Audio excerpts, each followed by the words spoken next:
Hello students, standard 8, chapter number 6 in chemistry. We are learning about the combustion and flame. We are at the end of the chapter. We learn in the beginning of this chapter about the fuel. If you recall that, what is a fuel? Fuel means those who are the sources of heat energy. It means that when we burn them, then they produce heat energy. So those substances which are used to produce heat energy by burning, they are known as fuels. For example, the wood, cow dung cakes, etc. They are the solid fuels. Coal also is a solid fuel.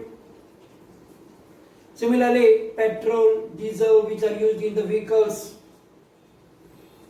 kerosene, they are the liquid fuels. And LPG, then biogas, etc. They are the gaseous fuel. So now, for different purposes, we use different types of fuels.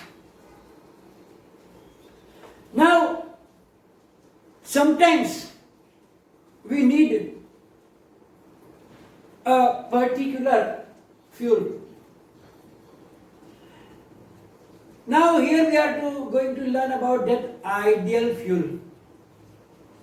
What is actually an ideal fuel?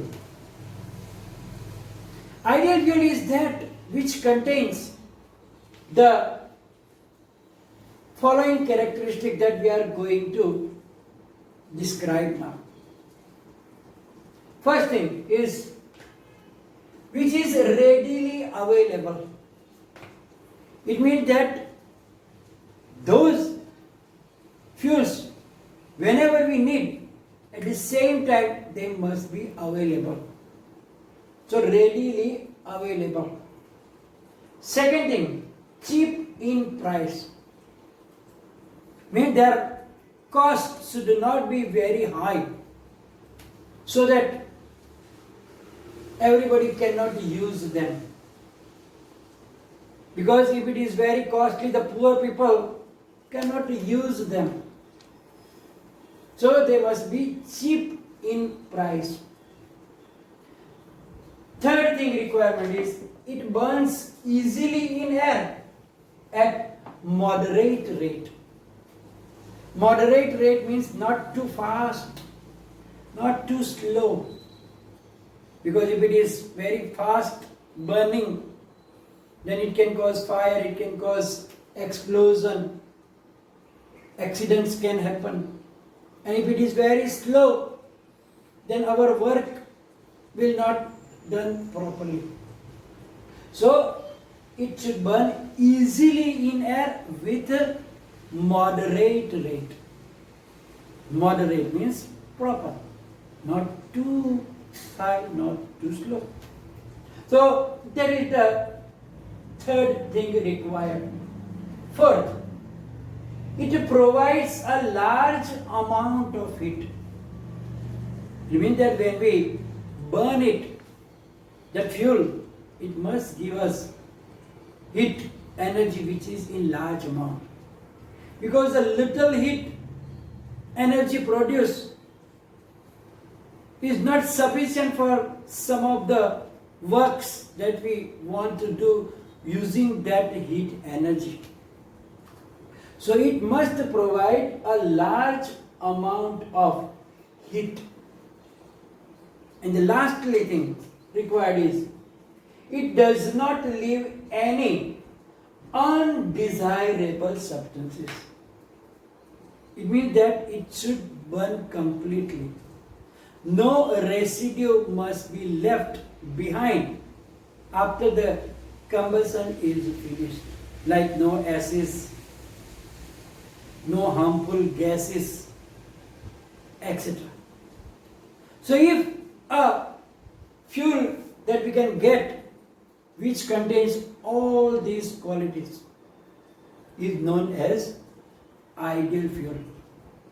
But actually, if you check all the fuels,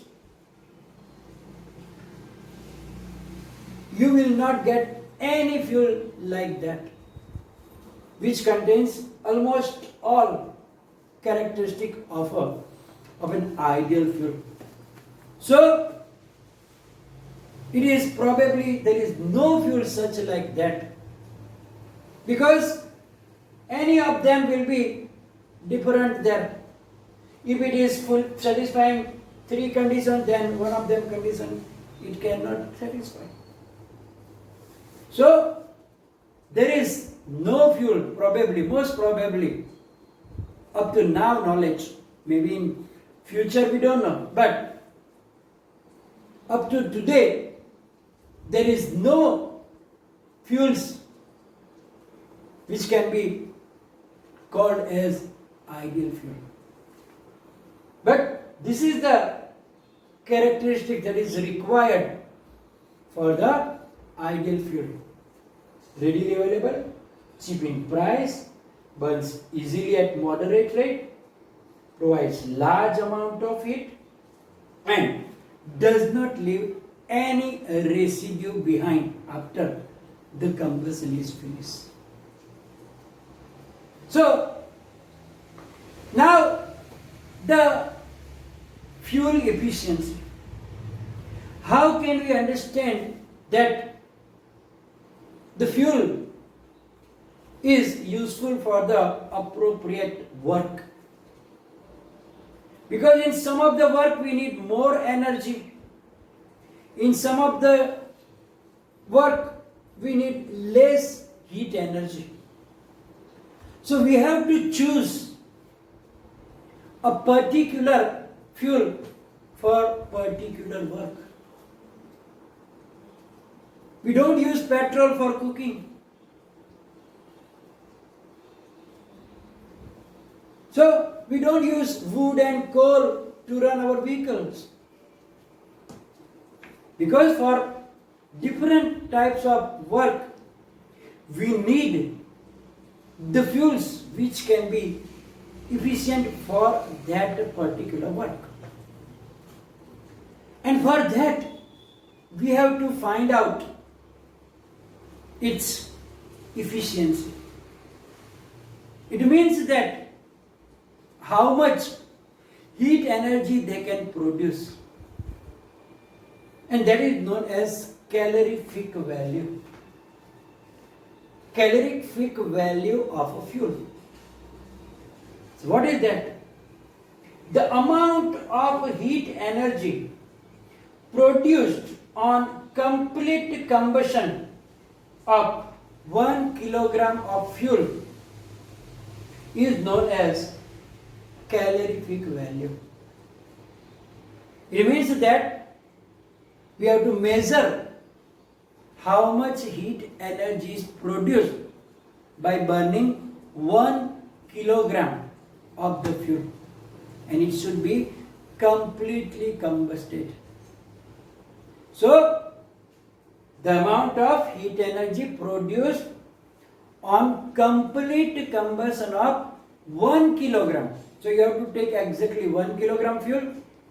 It should be completely burned, and then during that combustion, how much heat energy is produced, that amount of heat energy is called the calorific value of that particular fuel.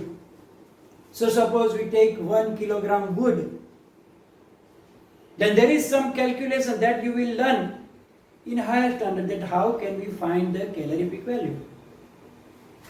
Just now you have to just remember that the heat energy, the amount of heat energy produced after a burning of 1 kilogram fuel completely, means complete combustion. So that amount of heat energy is known as calorific value. And the calorific value of a fuel is expressed in the unit known as kilojoules per kilogram. Unit, you know about the units, like when we measure the length, we can't just say that 5, 7, 8, we have to express it with a unit like 5 centimeter or 50 meter or 500 kilometer. Similarly, when we find the mass, also we express it with a unit like kilogram or gram or milligram. Similarly, the calorific value also have a unit which is known as kilojoules per kilogram. In short, kj/kg. kj means kilojoule per kilogram. The slash means per. So kilojoules per kilogram. Calorific value of some fuels are given in table 6.4 in your book. Look here.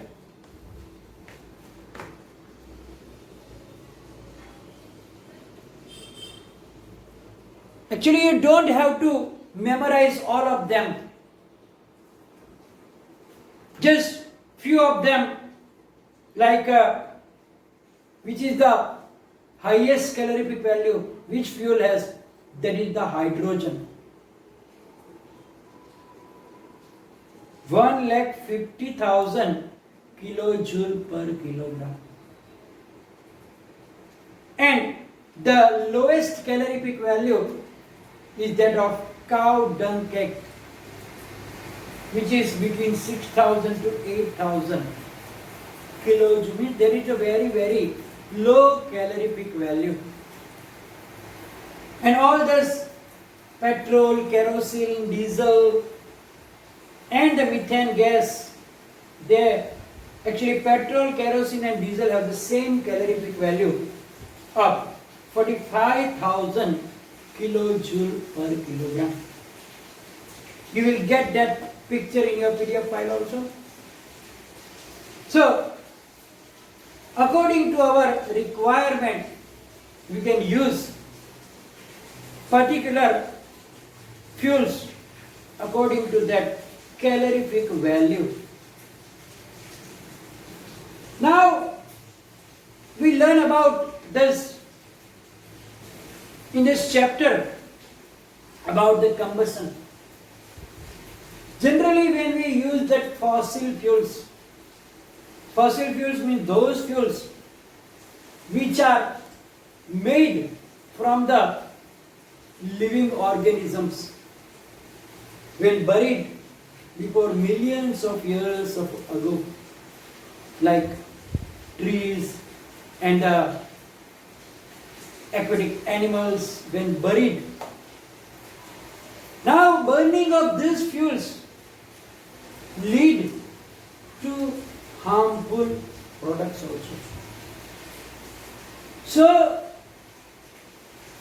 it does not mean that we don't have to use them, but you have to keep in the mind about their harmful effects also. So, according to that, we can minimize our use of the fuels, or we can use some other fuels which are not harmful that you can use for that purpose. So which are the harmful effects? First, unburned particles. Sometimes when you Like when you burn like wood or coal or cow dung cakes, you will see that there will be carbon particles will be in the air. So those unburnt particles cause many respiratory diseases like asthma. So when that carbon particles, because some of the fuels cannot burn completely. So when incomplete combustion takes place, the unburnt particles mix in the air. And then when we inhale that air, that carbon particles can enter in our lungs and they will deposit there or in the trach. So what will happen? They can cause some respiratory diseases like asthma and some other bronchitis and so on. So that is very, very harmful. Second thing, incomplete combustion of carbon fuels produce carbon. Incomplete combustion.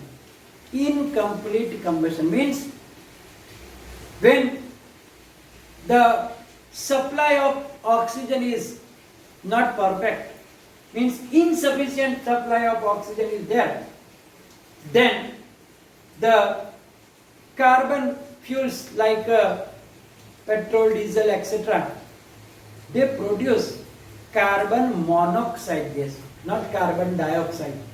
Carbon monoxide, CO. And that carbon monoxide gas is very, very poisonous. If it is inhaled, what happens? It combines with the hemoglobin in our blood. And if you know about that hemoglobin is responsible for the transportation of oxygen from heart, from actually lungs to the body parts. But if the carbon monoxide will react with hemoglobin, then hemoglobin cannot transport that oxygen. And our body parts regularly needs that oxygen. And then if we don't get that oxygen, our cells will die, so we can also die. So sometimes we read in the newspapers or on the news channels that some people died due to the gases because they were sleeping in a closed room and some candle or something is burning, because when there is light failure they light some for the light.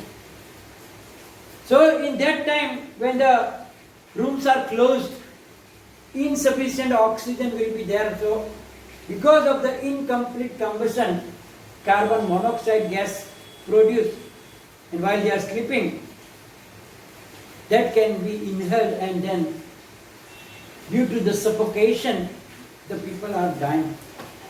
So incomplete combustion will produce that carbon monoxide gas. Next is carbon dioxide gas. Generally we know that carbon dioxide gas is produced when the combustion takes place, because all are the carbon fuels. All the fossil fuels have the carbon at main. So now when they are burning, carbon dioxide gas is produced. And carbon dioxide gas is a greenhouse gas. Means it can trap the heat and then it does not allow to go back into atmosphere. Now due to the absorption of heat, the temperature is going up and up. which is responsible for the global warming. So, excess amount of carbon dioxide causes global warming also. And then the gases produced during combustion. We already talked about the acid rain. That when we burn these fossil fuels, carbon dioxide, sulfur dioxide, nitrogen dioxide gases are produced. When they dissolve in the rain, they produce acids. And those, when they come along with the water, it called acid rain.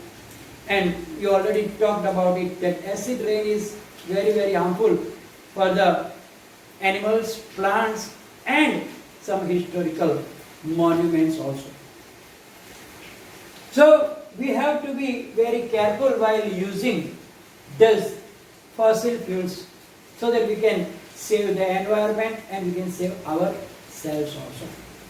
So here we are going to finish today's session along with the chapter also, and will be followed by the PDF file. Any confusion, write down in the comment section. Thank you very much.